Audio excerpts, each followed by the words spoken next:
Assalamualaikum warahmatullahi wabarakatuh. Perkenalkan, nama saya Nurtista Artavidia dari kelas 11 OTKP 2 nomor absen 15. Di sini saya akan menjelaskan materi tentang penerimaan pembiayaan.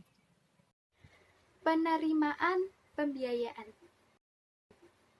A. Definisi pembiayaan atau financing adalah setiap penerimaan yang perlu dibayar kembali dan atau pengeluaran yang akan diterima kembali baik pada tahun anggaran bersangkutan maupun tahun-tahun anggaran berikutnya, yang dalam penganggaran pemerintah terutama dimaksudkan untuk menutup defisit atau memanfaatkan surplus anggaran. Penerimaan pembiayaan adalah semua penerimaan rekening kas umum negara yang perlu dibayar kembali.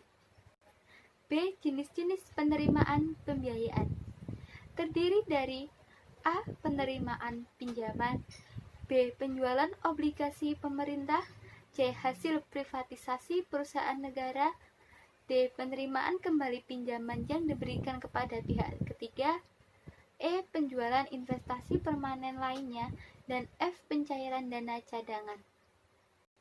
C. Pengakuan penerimaan pembiayaan diakui pada saat kas diterima pada rekening kas umum negara atau pada saat terjadi pengesahan penerimaan pembiayaan oleh bendahara umum negara atau kuasa bendahara umum negara. D. Pengukuran penerimaan dan pengeluaran pembiayaan dicatat sebesar nilai nominal. Apabila penerimaan dan pengeluaran pembiayaan tersebut dalam bentuk mata uang asing, maka harus dijabarkan dan dinyatakan dalam mata uang rupiah. Penjabaran mata uang asing menggunakan kurs tengah bank sentral pada tanggal transaksi. Hal-hal yang berkaitan dengan pengukuran penerimaan dan pembiayaan dengan penggunaan mata uang asing adalah 1. Penerimaan atau penarikan dalam mata uang asing yang langsung digunakan untuk membayar dalam mata uang yang sama dibukukan dalam rupiah dengan kurs tengah. 2. Penerimaan atau penarikan dalam mata uang asing yang langsung untuk membayar transaksi dalam rupiah dibukukan dengan kurs transaksi dari Bank Indonesia atau bank umum bersangkutan.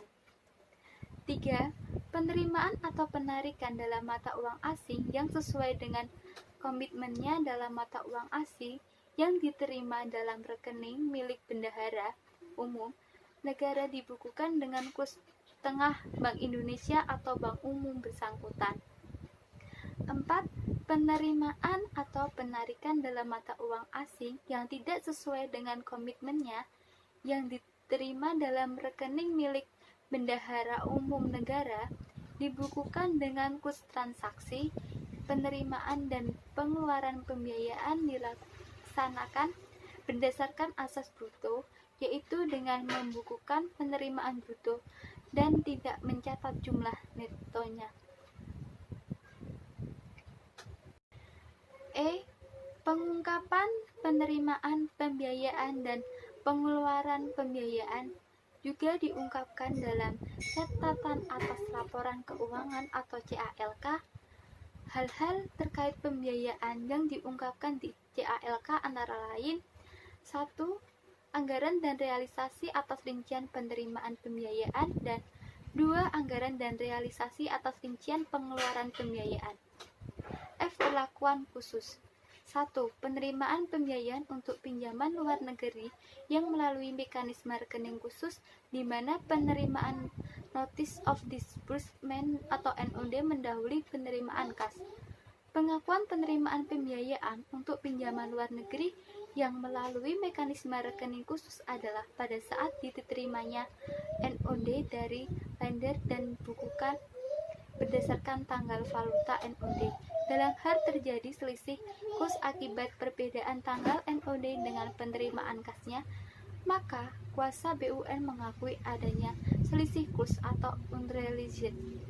2. Penerimaan pembiayaan untuk pinjaman luar negeri yang melalui mekanisme rekening khusus atau penerimaan kas mendahului penerimaan NOD. Pengakuan penerimaan pembiayaan untuk pinjaman luar negeri yang melalui mekanisme rekening khusus di mana kas diterima sebelum diterimanya NOD adalah pada saat diterimanya NOD dari lender dan dibukukan berdasarkan tanggal valuta NOD.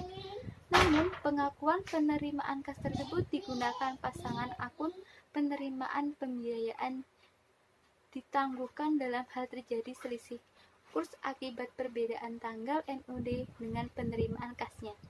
Maka, kuasa BUN mengakui adanya selisih kurs atau unrealized. 3. Perlakuan khusus penerimaan pembiayaan untuk pinjaman luar negeri yang melalui mekanisme rekening khusus atau penerimaan kas mendahului penerimaan NOD, maka akhir tahun anggaran diatur dalam peraturan tersendiri. 4. Penerimaan pembiayaan atas obligasi yang diterbitkan dengan premium atau diskon. Pada saat penerbitan obligasi, jumlah kas yang diterima dapat lebih besar atau lebih kecil dari nilai nominalnya. Dalam hal ini, kas yang diterima lebih besar daripada nilai nominal obligasi, maka diakui adanya premium. Sedangkan apabila nilai kas yang diterima lebih kecil daripada nilai nominal obligasi, maka diakui adanya diskon. Penerimaan pembiayaan atas obligasi yang diterbitkan dengan premium atau diskon diakui sebesar jumlah kas yang diterima. Premium atau diskon disajikan di neraca dalam kelompok pos kewajiban. Amortisasi atas premium dan diskon dilakukan secara periodik dan menggunakan metode garis lurus terhadap pembayaran bunga atau kupon atas obligasi tersebut.